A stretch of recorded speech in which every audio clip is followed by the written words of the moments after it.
네, 미국계 헤지펀드죠. 엘리언 매니지먼트에 이어서 영국계 헤지펀드의 대명사인 헤르메스가 이번에는 삼성정밀의 주식을 대거 매입한 것으로 알려졌습니다. 이름에 따라서 금융위기 이후 한동안 잠잠했던 헤지펀드 비롯한 글로벌 펀드들의 이 머니 게임이 치열해지고 있습니다. 이들이 국내 기업들 본격 공세에 나선 것 아니냐라는 예상도 나오고 있는데요. 그래서 오늘 이 문제를 긴급 진단해드린 시간을 마련했습니다. 한국경제신문사 한상춘 논설위원과 말씀 나눠볼 텐데요. 오늘은 전화 연결이 되어 있습니다. 위원님 안녕하십니까? 네, 안녕하십니까? 네. 요즘 들어 글로벌 머니 게임이 다시 치열해지고 있습니다. 실제로 이와 관련된 움직임 어느 정도인지 좀 개괄적으로 먼저 정리를 해주시겠습니까? 예, 보통 전의 전쟁, 글로벌 머니 게임은 금리 수준과 밀접한 관계가 있다, 이렇게 보시면 되겠는데요. 네. 대체로면 저금리가 되면 글로벌 전의 전쟁이 굉장히 심해지고, 고금리가 되면 전의 전쟁은 약화된다, 이렇게 보시면 됐습니다.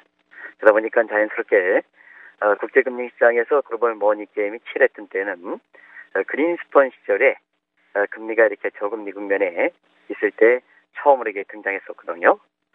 이런 것이 자산 부분의 거품을 이렇게 발생시키면서 어떻게 보면 2008년 서프라임 모기전 사태의 직접적 원인이 됐는데요.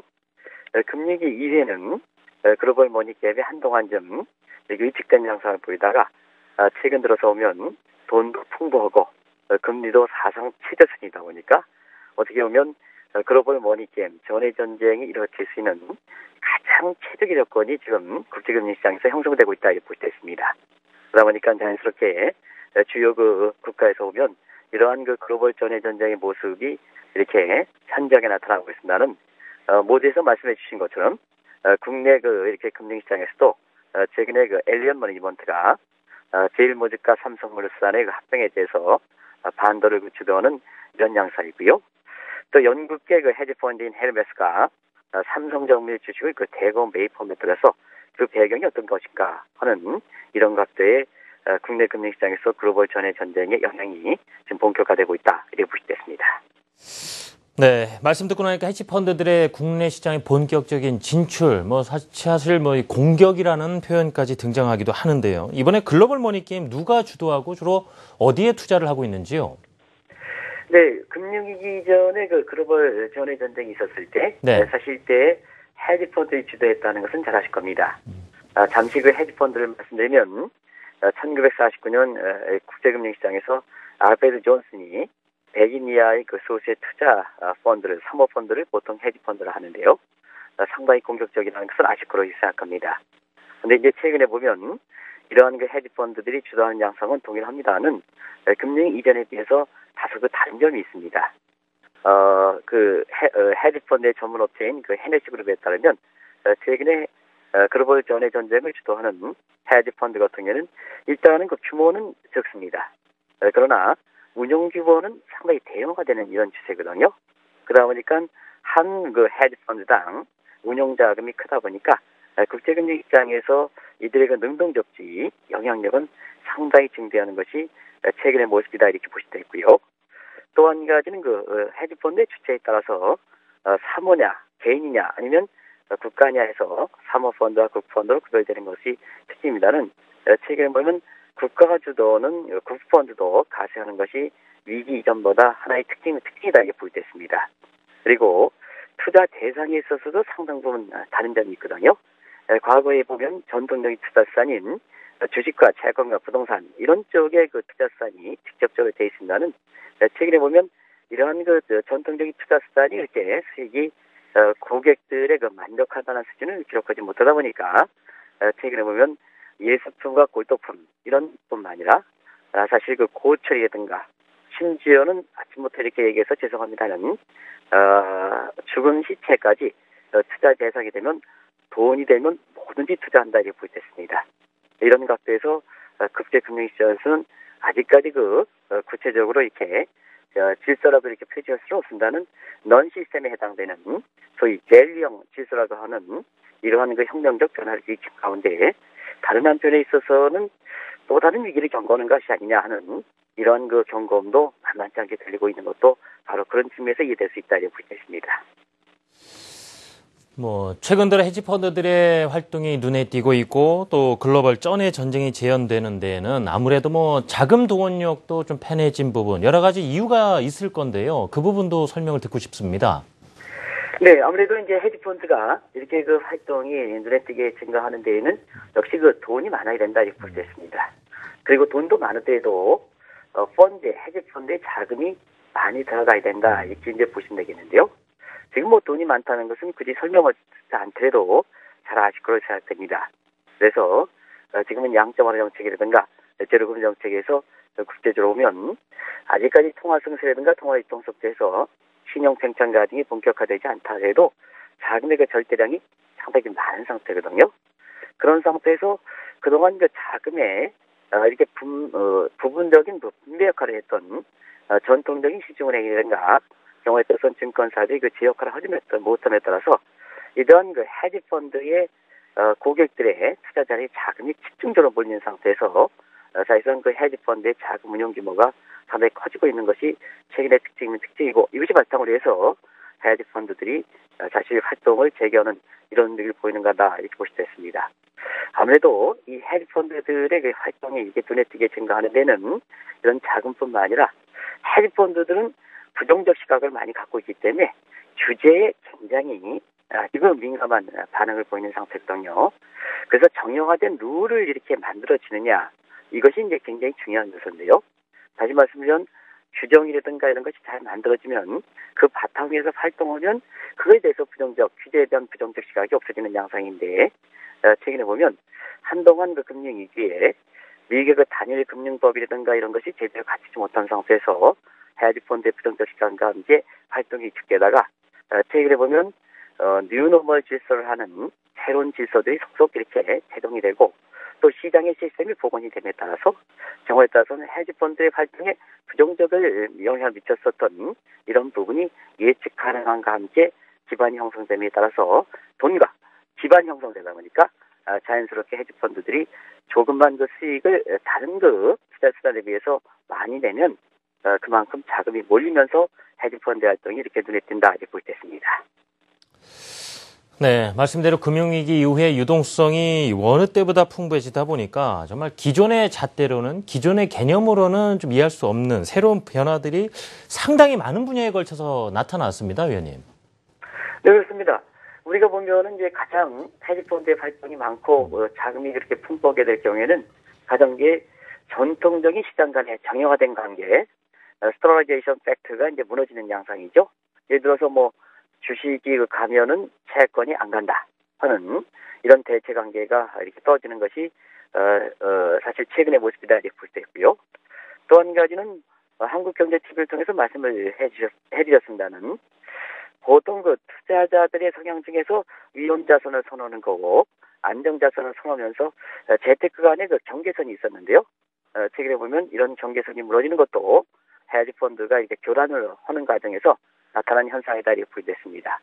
그리고 금융 변수 같은 경우에도 실물 여건을 반영해야 사실상 그 금융 변수 예측이 가능하고 이것을 토대로 해서 각종 운영 기법이라든가 이런 것이 어느 정도 수익성이 예측이 됐었는데요. 지금에 보면은 자금이 많고 또 헤지펀드 같은 이런 상태에서 레버리지 비율이 굉장히 높아지는 이유다 보니까 이 금융 변수들이 실물 경제 여건만을 그대로 반영하지 않는 이런 모습이거든요. 그러다 보니까 각종 그 증권사의 리서치 기관이라든가 예측 기관이 정형화된 그 사실을 바탕으로 해서 모델에 의한 예측이라든가 각종 그 차트 분석의 그 정확도가 많이 떨어져서 IMF라든가 대부분 기관들이 과거에는 그 예측의 주기가 6개월 내지는 1년이었습니다는 이것이 잘 들어맞지 않음에 따라서 분기로 바뀌어지는 양상, 다시 말하면 예측의 주기가 짧아지는 양상, 그리고 같은 분기도 짧아지더라도 성장률이 자주 바뀌고 분기마다 3개월마다 바뀌는 상태에서도 성장률이 대폭 하향 조정하거나 대폭 상향 조정되는 그래서 이 측력에 대해서 신뢰가 떨어지는 이런 측면이 발생되는 것이 최근의 모습인데요. 자연스럽게 이렇게 되다 보니까 각종 이코노미스트라든가 애널리스트라든가 신뢰가 떨어지면서 역시 그 순환 시대다 이런 표현이 될 만큼 연봉이라든가 이런 게 크게 떨어지는 것도 최근의 모습이다 이렇게 볼 수 있습니다. 네, 유동성 때문에 일어난 변화들, 그리고 이미 국내 금융시장에서도 나타나고 있습니다만 이런 이 헤지 펀드 비롯한 글로벌 펀드 움직임에 따른 변화들도 있지 않습니까? 네, 국내 금융시장과 관련해서 최근에 헤지펀드의 영향력이 높아짐에 따라서 네. 어떤 관계가 설정될까 하는 것을 잠시 말씀드리면요. 일단은 최근에 헤지펀드는 금융위기랑 달리 이 투자자의 관계라든가 기업 경영에 상당히 관심을 많이 보이는 것이 하나의 특징이다 이렇게 보겠습니다. 그리고 자연스럽게 그 시장에 참여하는 그 투자자라든가 기업에 이렇게 많은 그 영향을 미치면 역시 정책 여건이 변화되기 때문에 그 정책 여건을 따라서 각종 제도 변화를 하는 이런 특징을 볼 때는 각국의 제도 변화에도 상당히 영향을 미치는 것이 최근에 헤지펀드의 영향력이다 이렇게 볼 때 있습니다. 그리고 가장 중요한 것은 역시 투자 대상과 한 번에 말씀해 드린 적도 있습니다는 과거에는 투자하면 예를 들어서 A라는 기업에 투자하면 헤지펀드들은 금융 수익을 내는 데 있어서 수동적 관점을 유지했습니다는 최근에 보면 이 수동적 관점을 유지하다 보면 금리가 낮고 그 다음에 각종 금융 상품의 수익이 떨어지다 보니까 이 헤지펀드의 고객에 해당되는 사람이 기대 수익을 맞추지 못하는 측면이 있거든요.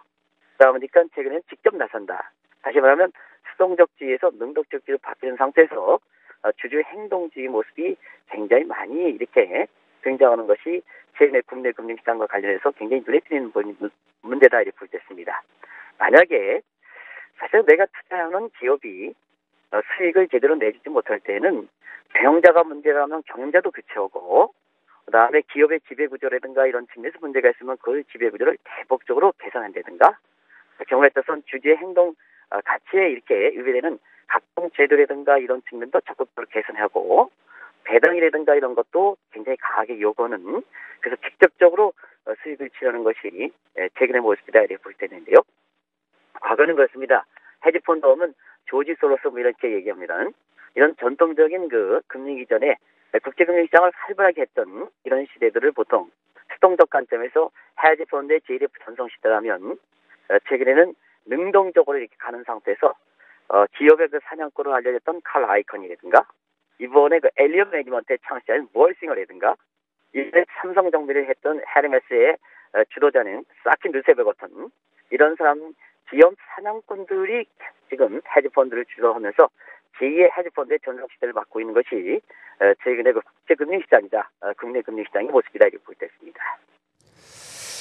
네, 워낙 이 헤지 펀드가 보면 절대적인 수익만을 추구하다 보니까 쩐의 전쟁, 이 머니게임의 최선두에 나서 있는데요. 그러다 보니까 이런 별명도 있더군요. 대머리 독수리 비유를 하는, 그러니까 썩은 고기를 먹고 사는 독수리 아니겠습니까? 이 부분에 대한 이야기도 안 나눠볼 수가 없겠는데요. 예. 네, 대부분 최근에 수익을 목적으로 하다 보니까 두 가지 특징이 있습니다. 정상적인 기업을 인수해서 사실상 수익을 내기는 상당히 어렵다.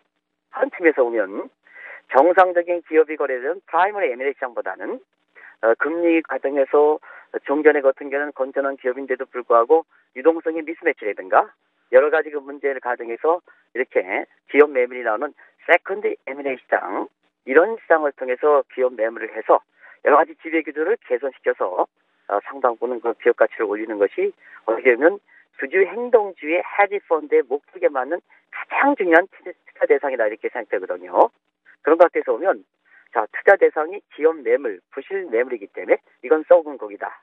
그러면 썩은 고기를 먹고 사는 게 이렇게 벌처다 하는 것 같아서 그와 비유해서 세컨드리 M&A 시장에 나오는 썩은 죽은 시체 같은 기업 매물을 인수해서 거기서 능동적으로 경영자를 새로 세우고 기업의 지배구조를 개선하고 그다음에 여러 가지 제도를 개선시켜서 행동주에게 이렇게 투자 전략을 하면 기업이 소생하는 과정에서 그동안 기업 매물에서 전통적으로 20년, 30년 동안 이러한 기업의 문화라든가 무형적 가치가 기업의 세컨드리 M&A 시장에 나올 때는 죽어 있어 썬크돼 있었습니다는 이것이 지배구조 개선 시장에서 한순간에 싹 해서 기업 가치가 소생되거든요. 그러다 보니까 그게 기업 가치가 증대되면서 주주가 증대하면 주가가 증가하면 이 헤지 펀드들은 굉장히 수익을 많이 얻는다 이렇게 볼 수 있습니다. 그래서 죽은 기업 매물을 인수해서 다시 소생시키다 하는 측면에서 멀처 같은 이렇게 독수리가가 썩은 고기를 먹어서 본인의 영양을 보충시켜가지고 이렇게 생동하게 하는 이러한 그 독수리가에 비해서 멀처 펀드의 양상을 띠고 있다고 볼 수 있습니다. 그래서 대부분 기업 사냥꾼이라는 의미는 어떠냐 하면 펀드의 성격이 멀처 펀드의 성격을 갖고 있다 해서 사실상 이러한 그 용어들도 붙여지고 있다고 볼 수 있습니다. 지금 M&A 말씀도 나온 김에 이와 관련해서 하나 더 여쭤보겠습니다. 투자 대상 기업의 경영권 취득 여부에 따라서 뭐 적대적 M&A다, 우호적 M&A다라는 개념이 있어 왔는데요. 이런 양 간의 어떤 경계선이 무너진 지 이미 오래됐다라는 평이 나오고 있습니다. 실제 움직임은 어떤지요? 네, 우리가 보면은 최근에 이러한 그 기업 투자 가치를 극대화시키는 그다음에 그 기업 매매를 증대시키고 직접적으로 그 투자 이익을 증대하시는 주주 행동주의에 나섬에 따라서 우리가 보면 역시 그 기업을 취득하는 여부에 있어서 경영권을 이렇게 투자 대상 기업인에게 맡길 것이냐 아니면은 그것마저 탈취할 것이냐 하는 측면에서 보면 투자의 지역과 수동적 지일 때는 아무래도 M&A 성격 보면 이렇게 그 경영권을 목표로 하지는 않습니다. 왜냐 투자 수익을 내주는 주체가 투자 대상이기 때문에 그러나 최근에 주주 행동주의에서 보면 기업을 인수해서 모든 것을 이렇게 뜯어고치는 양상이기 때문에 아무래도 경영권 자연스럽게 투자 대상에 맡겨놓으면 안 된다. 그래서 대부분 다 경영권 탈취를 목적으로 한다 해서 소위 그 적대적 M&A를 하는데요. 이론적으로 보면 잘 아시겠지만은 기업을 인수할 때 경영권을 이렇게 보호해 주느냐 아니면은 탈취하느냐 목적에 따라서 우호적 M&A와 그 다음에 적대적 M&A가 구별하자는 것은 잘 아실 거로 이렇게 보입니다. 그러나 최근에 보면 이런 그 경계선이 무너져서 대부분 그 기업을 인수할 때는 적대적 M&A를 목적으로 한다 이렇게 보이지 않는데요. 시간이 가면 갈수록 이 부분에는 더 적대적 M&A가 더 주도하는 양상이 되지 않겠나 이렇게 보고 있습니다. 왜냐하면 세계가 하나가 될 때는 일단 기업 매물이 더더구나 이거 라이프 사이클이 이렇게 짧아지는 상태에서 기업 매물은 많이 나오고 이 기업 매물이 나올 때는 사실상 그 투자 대상의 경영권을 보호하는 상태에서 이걸 소생시켜서 주주들의 그 가치를 증대시키기는 상당히 어렵다 이렇게 판단된다면 결과적으로 보면 경영권 탈취를 목적으로 해서 주주 행동주의에서 능동적으로 이렇게 모든 것을 바꿔나간다면 앞으로 교과서의 그 경영권 보호 여부에 따라서 우호적 M&A, 적대적 M&A 이 구별 자체는 현실 세계에서는 의미가 없는 쪽으로 적대적 M&A가 번창하지 않겠나 이렇게 보고 있습니다. 또 관련 기관들은 이미 모든 M&A 같은 경우는 적대적 M&A라는 표현을 쓰는 것이 최근에 여러 가지 그 표현직에서 나오는 것다 이렇게 볼 수 있습니다. 네, 지금까지 헤지펀드의 움직임이라든가 최근의 성향에 대해서도 말씀을 주셨는데요. 지금 글로벌 시장을 뒤흔들 수 있는 여러 이슈들이 산재해 있다 보니까요. 이 가운데서 변동성이 상당히 지금 커져 있는 상황이고 앞으로 글로벌 리스크도 더 급증할 것으로 좀 예상이 됩니다. 이럴 때 투자자는 어떻게 해야 되는가? 이 개인 입장에서도 어제 코스닥 시장도 그랬지만은 바로바로 대응한다라는 게 사실상 많이 어렵지 않습니까? 어떤 방법이 좋을까요? 네, 지금은 이렇게 이 헤지 펀드들도 새로운 양상으로 바뀌고 전체적으로는 재테크에서 보면 그래도 7년 만에 우리 지금 재테크 입장에서 가장 커다란 흐름이 초저금리, 제로금리로 표시했던 부분이거든요. 그러나 이것이 금리 인상 부분으로 이렇게 되기 때문에 큰 틀이 바뀐다 하는 측면에서 이 점은 염두에 두실 필요가 있는 것이 아닌가 생각합니다. 단적인 예를 들겠습니다. 2008년에 사실 미국에서 서프라임 모기론이 발생했다 보니까 이 투자자분들은 그때 당시에는 굉장히 공포를 많이 느꼈습니다. 그러다 보니까 경제 안정을 책임을 갖고 있는 미국의 페드랜과 각국의 중앙은행 입장에서는 증시 부양, 경기 부양, 위기 극복 이런 쪽에서 정책적으로 이렇게 우호적인 뭐든지 부양, 극복 이런 표현을 쓰다 보니까 사실 그때 당시에는 빚을 좀 적당히 내고 레버리지를 좀 높이고 증시에 대해서 낙관적으로 하는 것이 사실상 돈을 벌 수 있는 결정적 계기였었거든요. 그런데 실제로 투자자는 그때 당시에 너무 어려운 상황이 되다 보니까 빚을 내야 되는데도 불구하고 빚을 줄이고 레버리지비를 늘려야 되는데도 불구하고 레버리지 줄이고 그 다음에 증시를 낙관적으로 보는데도 불구하고 증시를 기관적으로 보다 보니까 한개 코스피 지수 같은 경우에는 890에서 2100, 나우지수 같은 경우에는 6400에서 18,000까지 가는 큰 흐름을 놓친 상태거든요. 그런 것 같아서 보면 지금은 이게 금리 인상이 이렇게 눈앞에 오다 보니까 사실 각국의 그동안 잠복돼 있던 리스크 요인이 이렇게 노출되는과 함께 또 다른 측면에서 보면 금리 인상이라는 커다란 흐름 속에서 반직반대에서는 좀 빚도 줄이고 레버리지도 줄이고 그다음에 증시를 낙관적으로 보는 게 아니라 신중적에 보는 되는데 반해서 뒤늦게 중국 증시라든가 이런 게 이렇게 낙관적으로 흐르는 상태에서 사실상 뒤늦게 빚을 내서 뛰어들고 레버리지를 늘려서 뛰어들고 증시를 우리나라도 올해 월부 사람들이 코스피가 2,700 중국의 상하이 지수가 6,000선 넘는다 이런 식으로 이렇게 투자하면 나중에 와서는 큰 코를 다친다는 걸 말씀드립니다. 두 가지입니다. 하나는 그동안 잠복돼 있던 리스크인이 많이 증폭된다. 그리고 재테크에서 커다란 주기가 바뀐다 하는 측면에서 이제는 개인들 입장에서 보도요. 어떤 낙관론에 취하는 것보다는 균형적 시각과 함께 본인 스스로가 이런 위험에 대해서 관련은 소위 PR로 어떤 퍼스널 리스크 오피서 같은 이런 그 새로운 개념에 본인 스스로 본인이 위험을 투자함을 관련은 CR로는 많이 알려져 있습니다는 지금 국제금융시장에서 개인이 스스로 자기 위험을 관련은 PR라든가 이런 쪽으로 해서 이제는 재테크의 개인적인 생활이 각종 위험령에 대해서 위험을 스스로 관련은 이런 때가 가장 중요하다 하는 것을 말씀드립니다. 네, 투자 위험을 스스로 관리하는 책임자가 돼야 된다라는 말씀과 함께 설명 들어봤습니다. 자, 한국경제신문사 한상춘 논설위원이었습니다. 위원님 고맙습니다. 네, 고맙습니다.